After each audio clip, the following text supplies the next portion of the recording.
오늘 말씀 마태복음 22장 23절에서 33절입니다.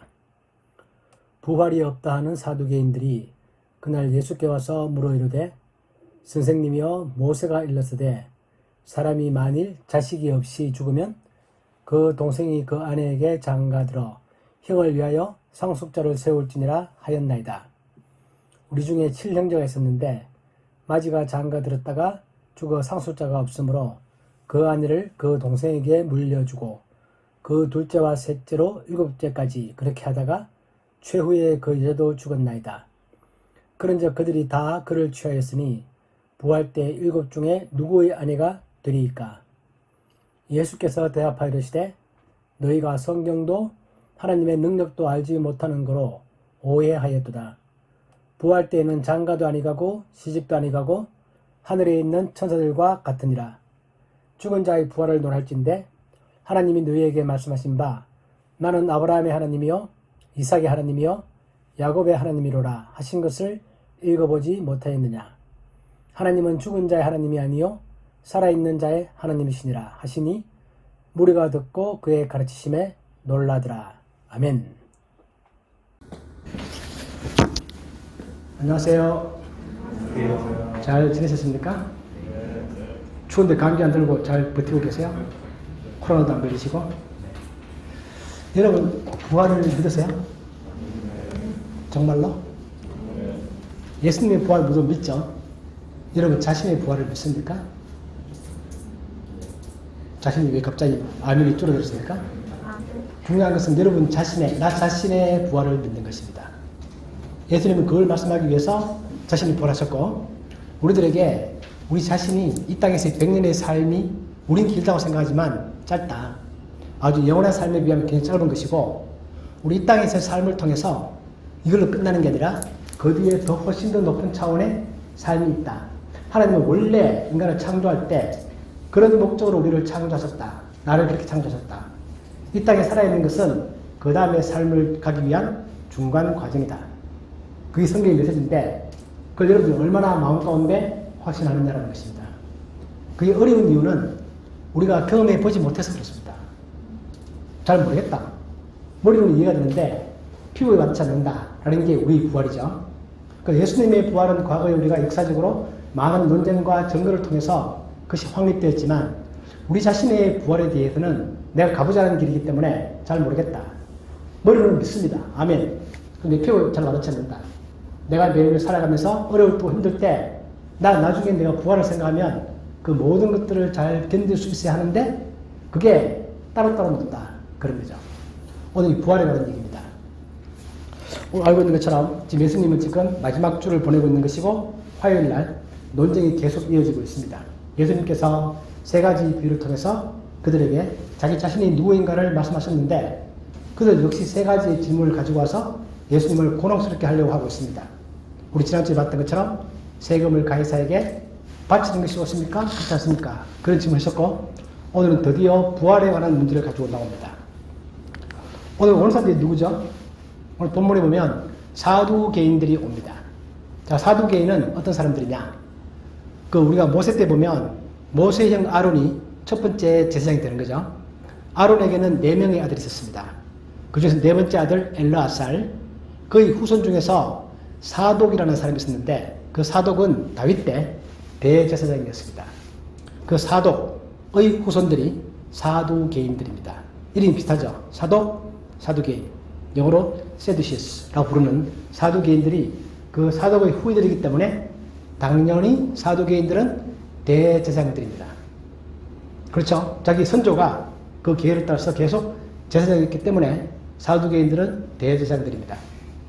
그렇기 때문에 그들은 그 당시에 이스라엘 사회 속에서 대제사장의 직분을 가지고 있는 것이고 또 사내 대린에서 중간 위치를 차지하고 있고 종교 지도자들입니다. 이들의 생각은 아주 현실적이죠. 그들은 로마 정부와도 친했습니다.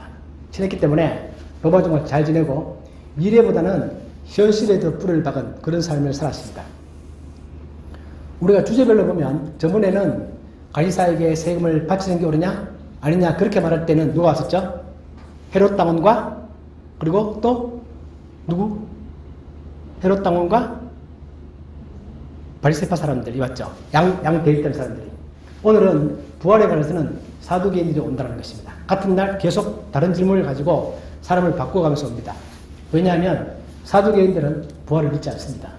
그들은 부활을 인정하지 않습니다. 그들이 부활을 왜 인정하지 않을까요? 대제사장인데 우리가 볼 때 너무 신기하죠.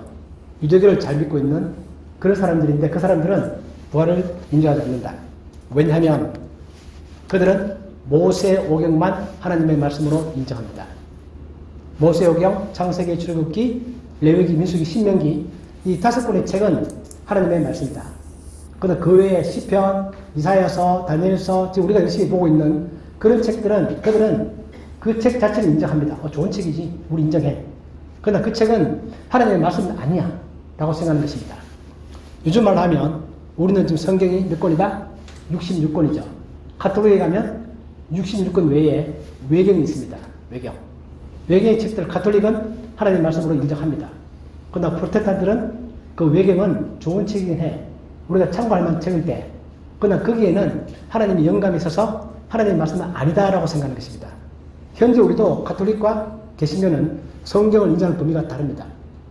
물론 우리가 그렇다고 해서 그 외경 그 자체를 나쁜 책이다 그렇게 말하고 있는 게 아닙니다. 성경을 연구한 학자들은 외경도 열심히 연구합니다. 왜냐하면 그 속에는 우리가 성경을 더 잘 이해할 수 있는 그런 내용들이 있기 때문에 참고 자료가 될 수 있다. 그러나 텍스트는 아니다. 그래서 했던 것처럼 사두개인들도 모세 오경만 인정했습니다. 모세가 쓴 걸 그것만이 하나님의 영감이지 선지자가 썼던 글들은 그것은 좋은 책이긴 하지만 하나님의 영감이 있는 그런 성경은 아니다라고 생각했습니다. 그러면서 그 모세 오경 속에는 부활에 관한 얘기가 없다는 것입니다. 그래서 하고 싶은 얘기는 모세 오경 속에는 부활에 관한 얘기가 없고 우리가 잘 알고 있는 부활에 관한 많은 얘기들은 어디에 많이 나오는 거냐면 시편, 이사야서, 다니엘서 그런 쪽에는 부활에 관한 얘기들이 많이 있습니다. 그러나 모세오경에는 부활에 관한 얘기가 없다. 따라서 우리들은 부활을 인정하지 않겠다. 하는 거니까 그들 나름대로는 상당히 단단한 논리를 가지고 있습니다. 그렇죠? 부활이라는 게 이사야가 그렇게 말했고 시편에 나와 있긴 하지만 그거야 뭐 사람들이 그렇게 상상했을 수도 있고 만들어냈을 수도 있고 그런 거지 모세의 오경에 하나님의 영광을 받은 그 책 속에 그 내용이 없다면 부활은 인정할 수 없다라는 게 사두개인들이고 거기에 반대해서 바리새인들은 시편, 이사야서 다 인정합니다. 성경으로. 성경도 인정하기 때문에 바리새인들은 부활을 아주 인정을 합니다. 그래서 바리새인과 사두개인들은 완전히 다르죠. 입장이 다릅니다. 부활에 관해 특히 부활에 관해서 이런 거 사도행전에 보면 그런 사건들이 나오죠. 바울이 나중에 재판받을 때 자기가 군중들을 봤더니 거기 사두개인도 있고 바리새인도 있는 것입니다. 그 자기가 재판받으면서 내가 지금 재판을 받는 이유는 예수님의 부활 때문이다. 이렇게 말했더니 부활이라는 주제가 나오자마자 사도행전과 바리새인들이 굉장히 대립을 합니다. 논쟁을 벌이는 거죠. 그래서 그때 재판이 제대로 진행되지 못했습니다. 바울이 지혜롭게 도심한 거죠. 그처럼 사도행전과 바리새인들은 아주 부활에 관해서는 정반대의 생각을 가지고 있다. 우리 밑에 보시면 시편의 16편이 우리가 보통 많이 외우고 인용하고 많이 설명하는 부활에 관한 중요한 구절입니다. 시편 16편 10절 다윗의 시편인데 이는 주께서 내 영혼을 서울에 버리지 아니하시며 주의 거룩한 자를 멸망시키지 않으실 것입니다. 이 말은 다윗의 시편이지만 나중에 메시아의 부활에 관하여 예언하시다. 그것을 베드로도 처음 설교할 때 예수님의 부활을 말하면서 이 시편을 인용했고 바울도 나중에 전도하면서 예수님의 부활에 관한 말씀을 하면서 이 시편을 똑같이 인용했습니다.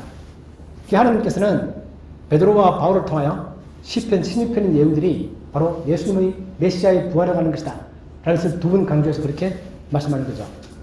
또 다니엘서 12장 1절에도 보면 땅의 티끌 가운데서 자는 자 중에 많은 사람이 깨어나 영생을 받는 자도 있을 것이다. 우리가 아는 영생, 부활에 관한 얘기들을 제가 다 인용 못하지만 시편, 이사야서, 다니엘서에 많이 나옵니다. 그러나 모세오경에는 그것이 명확하게 나오지 않는다는 것입니다. 여러분 사도계들 입장도 약간 좀 이해가 되시죠? 그런 생각을 가지고 있습니다. 그래서 그걸 봤더니 예수라는 사람은 평소에 자신의 부활에 관한 예언을 많이 했다. 우리 마태복음을 쭉 봐왔었는데 마태복음을 보더라도 예수님은 자신의 부활에 관해서 제자들에게 적어도 3번 이상 말했습니다. 똑같은 사실을 3번 말한다는 것은 적게 말하는 건 아닙니다. 우리 직장 생활하실 때 상사가 내가 뭘 할 것이다 한번 강조했습니다. 그 세를 말했습니다. 반드시 그분은 그것을 할 겁니다. 그것처럼 예수님께서도 자신이 부활에 관하여 3번이나 말했다는 것입니다. 사두개인들도 그 말을 전해들었죠. 예수라는 저 청년은 부활을 예언했고 자신이 부활한다고 한다. 그럼 우리가 부활에 관하여 가서 한번 따져보겠다라는 것입니다. 그들이 따져보는 논리는 뭐냐면 귀류법이라고 부르는 겁니다. 이 귀자는 돌아간다, 류자는 오류다. 그치? 오류로 갔는데 오류가 나면 이쪽으로 다시 돌아가겠다. 그 뜻입니다. 여러분 시험 볼 때 사지선단 나오면 정답이 1번 같긴 한데 확신이 없습니다. 아리까하죠. 2번, 3번, 4번 같더니 명확하게 틀렸습니다. 답은 뭐죠? 1번입니다. 그게 귀류법입니다. 내가 1번이 맞다고 확신할 수 없지만 2번, 3번, 4번이 틀렸다면 명확히 틀렸다면 1번이 답이다. 그것처럼 사두개인들도 내가 부활이 없다라고 내가 증명할 수는 없다. 근데 잘 모르겠다. 그러나 부활이 있다면 이런 오류에 빠지지 않느냐. 그러므로 부활은 승리하지 않는다. 그렇게 말하고 싶은 것입니다. 이런 논리를 가지고 접근하는 게 바로 오늘 사두개인들이 예수님께 접근하는 방식입니다. 우리 본문에 봤던 것처럼 오늘 나왔던 이야기의 배경은 형사 취수제죠. 형이 죽으면 형수를 취한다. 동생이 그렇게 해서 형에게 자식이 있게 한다. 라는 것인데 이 제도는 신명기에 명확하게 나오죠. 즉 사두개인들이 인정하는 모세오경의 신명기 속에 형사 취수제가 나옵니다. 또 사두개인들은 이 형사 취수제를 명확하게 인정하는 거죠. 이 제도는 성경에만 나오는 것은 아닙니다.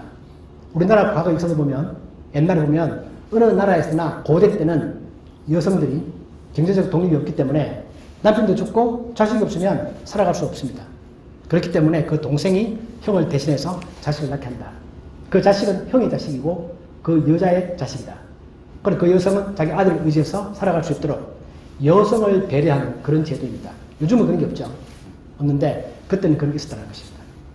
그렇기 때문에 사두개인들은 이런 논리를 가져온 것입니다. 우리가 알고 있는 것처럼 형사 취수제는 룻기의 배경이 다죠. 보아스가 룻과 결혼할 때 룻과 먼저 결혼할 수 있는 먼저 선수력이 있었는데 그 사람에게 당신이 만약에 룻과 결혼하면 그 자녀는 당신의 자녀가 아니라 죽은 원래 룻의 첫 남편의 자식이다. 그렇게 말했더니 그 사람이 난 안 한다. 그렇기 때문에 보아스가 그 뒤를 이어서 후손이지만 그렇게 룻과 결혼을 합니다. 그런 배경을 가지고 있는 게 형사 취수제죠. 그 사람이 물어봅니다. 7 형제가 있었다. 첫째가 죽고 둘째 죽고 7명이 다 죽었다. 아무도 자식이 없이. 현실적으로는 그런 일은 잘 안 생기죠. 그렇지만 논리적으로는 성립합니다. 있을 수 있죠. 그걸 가지고 와서 따지는데 아마도 이야기는 사두개인들이 평소에 바리새인과 논쟁을 하면서 많이 제기했던 그런 주제라고 보여집니다. 바리새인들이 여기에 대해서 답을 못했던 거죠. 바리새인들도 그래 그렇긴 한데 정말 그 답은 좀 못 찾겠네. 그렇게 말하면서 부활을 인정하는 바리새인들도 그 말을 다 인정하지 못했을 것입니다. 그 사두개인과 바리새인들은 아마도 이런 예시를 가지고 부활에 관한 논쟁을 하면서 사두개인들 그거 봐. 그 부활이 있다고 하면 이상한 일이 벌어지지 않느냐. 이게 말이 되는 상황이냐? 그렇게 물어보는 것입니다. 부활 후에 누구의 아내가 되겠는가? 요즘 같으면 쉽죠. 읽으면 다 내 남편이다. 그러면 되잖아요. 꼭 내 남편 한 명이라는 법이 있냐? 요즘 그럴 수 있는데 옛날 이때는 그런 게 안 통하는 사회니까 너무 우스꽝스럽다. 말이 안 된다. 그렇기 때문에 부활은 성립하지 않는다. 규리법이죠. 그렇게 사두개인들은 주장하고 싶은 것입니다. 그 예수님께 물어봤죠. 그래서 예수님의 답변은 정말 놀랍습니다. 이 부분에서 예수님의 답변은 인간의 지식을 초월합니다. 우리가 말했던 것처럼 부활 후에는 아무도 그 부활 후의 사실을 우린 모르죠. 예수님은 부활 후에 우리가 어떤 삶을 살 것인지를 이미 알고 있다는 뜻입니다. 명확하죠? 부활 후에는 괴로움이 없다. 그렇게 말하면서 너희들이 근거로 삼고 있는 모세의 오경을 가지고 예수님은 말씀하고 싶어 합니다. 그러면서 너희들이 성경을 제대로 잘 모른다. 성경을 잘 알아. 또 그리고 하나님의 능력도 잘 이해해야 된다.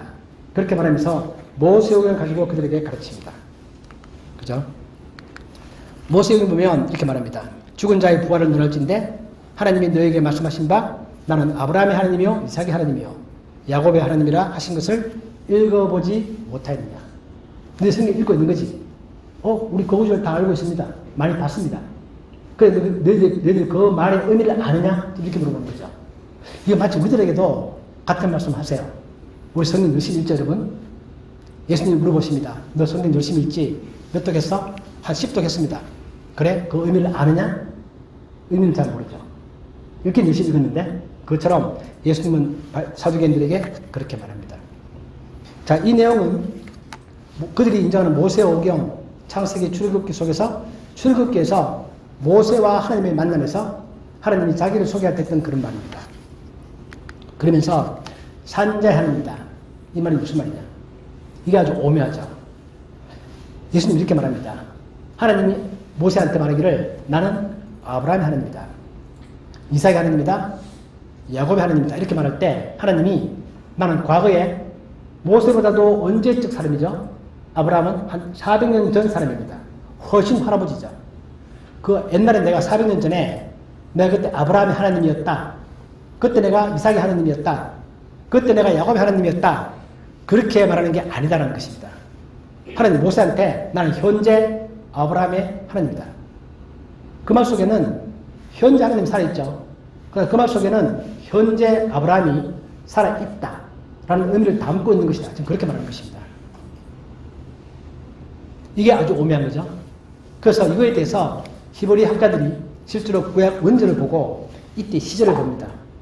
신학은 의학과 관계가 굉장히 깊습니다.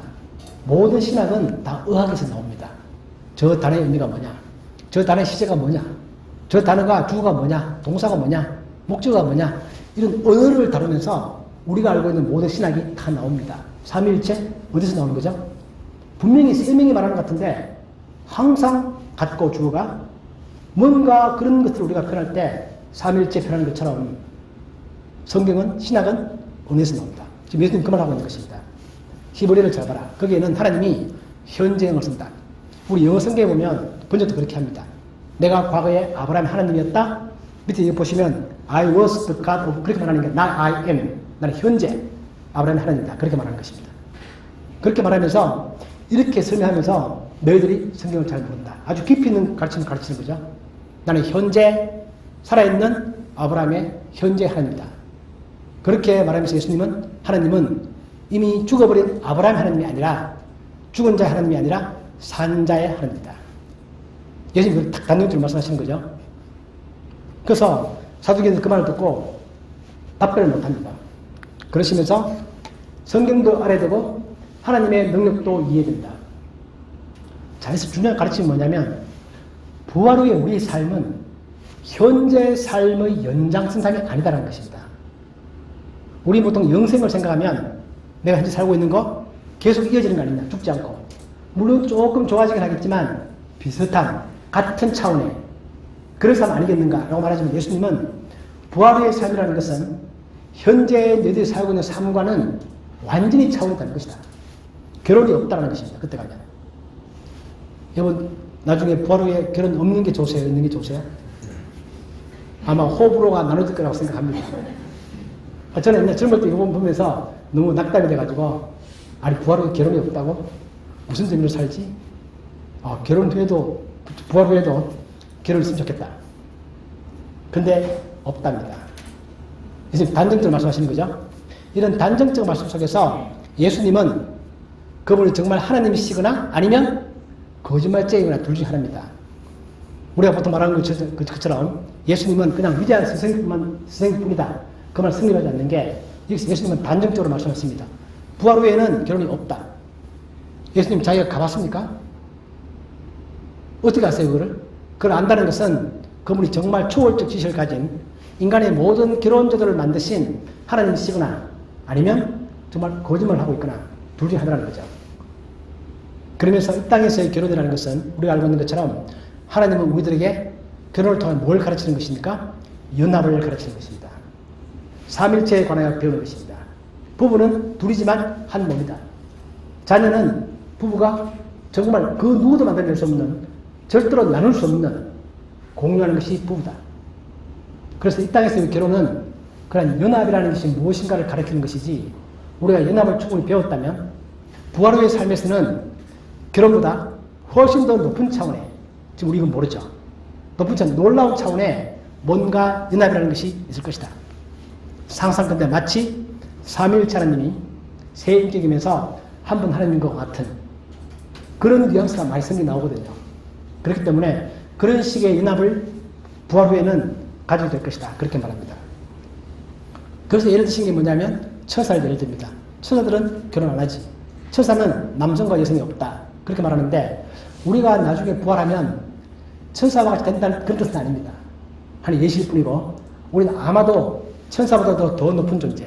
성경은 천사들이 우리를 시중드는 그렇게 존재로 표현하고 있기 때문에 우린 천사보다도 더 높은 차원의 정말 그 뭔지 모르지만 하나님의 아들로 불릴 수 있는 정말 현재의 차원의 삶과는 완전히 차원이 다른 그런 삶을 살게 될 것이다.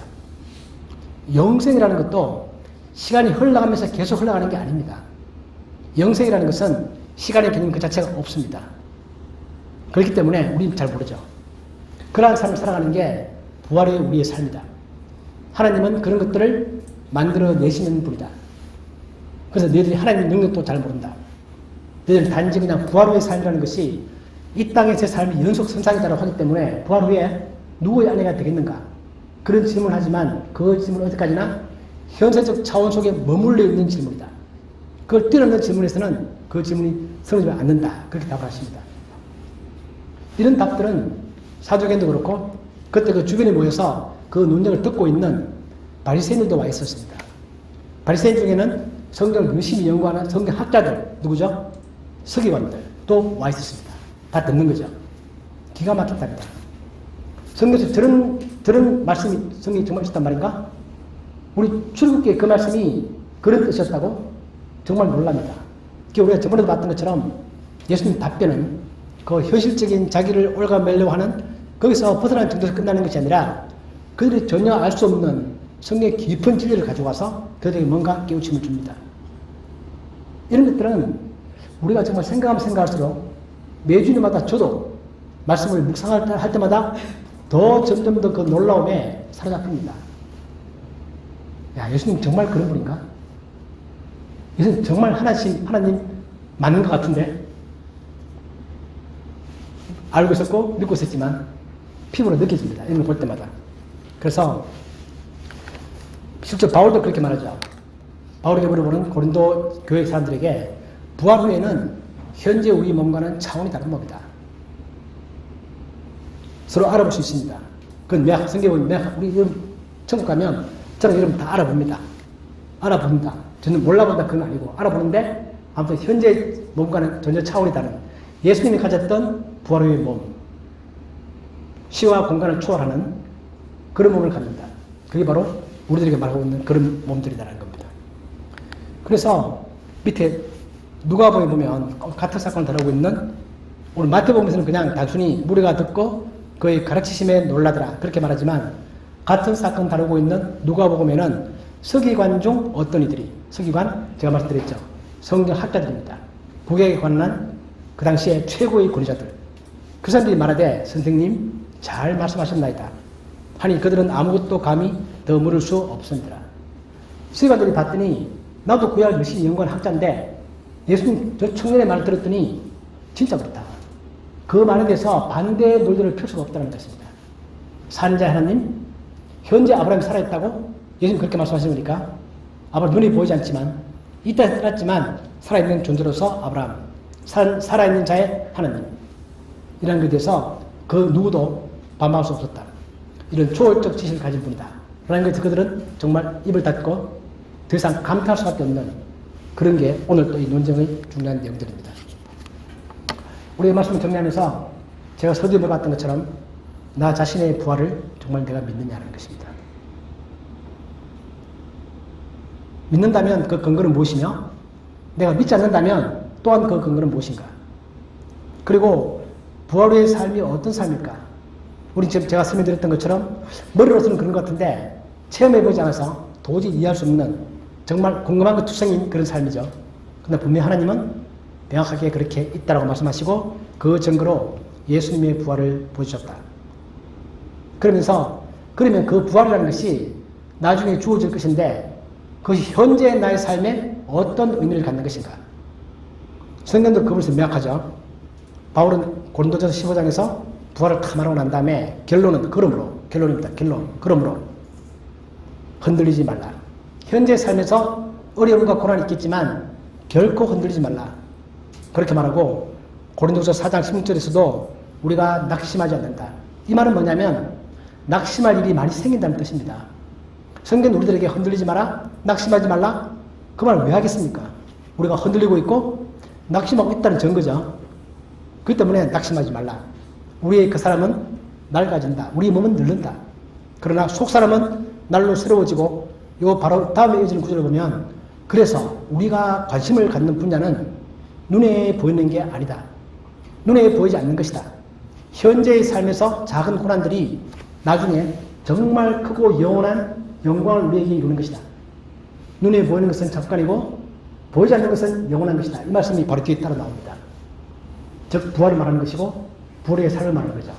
하나님은 우리들에게 내가 예수님의 부활을 통하여 너희들에게 보여주었고 그 예수님의 부활이 구약에 예언되어졌던 것들이고 그러함을 통해서 너희들의 부활도 확실한 사실을 말씀해 주시면서 그러므로 현재 2022년 11월 8일 현재 우리 삶 가운데서 일어나고 있는 낙심하는 것들, 흔들리는 것들, 화나는 것들, 나를 자꾸 끌려고 하는 모든 것들 그런 요소들에 결코 흔들리지 말라. 하나님은 그거 다 알고 계시고 그 과정을 겪도록 우리에게 허락하시는 것이지 하나님은 못 막아서 안 막아주는 게 아니다. 다만 우리들로 하여금 그런 것들이 있다 할지라도 그 뒤에 있는 하나님이 정말 우리를 만들어 주시고자 하시는 그런 삶에 대해서 내가 확신을 가지고 그걸 바라보면서 가기를 하나님은 원하시는 것입니다. 그래서 우리가 부활이라는 것은 내가 매일매일 생각하면서 힘들 때마다 그 생각을 하면서 정말 나에게 하나님 허락하신 그 목적으로 나를 선택하셨다고 하니 내가 그 목적에 맞게끔 그렇게 살아야 되겠다. 그런 결심을 하는 우리 모두가 되시기를 주님 이름으로 축복합니다. 아멘.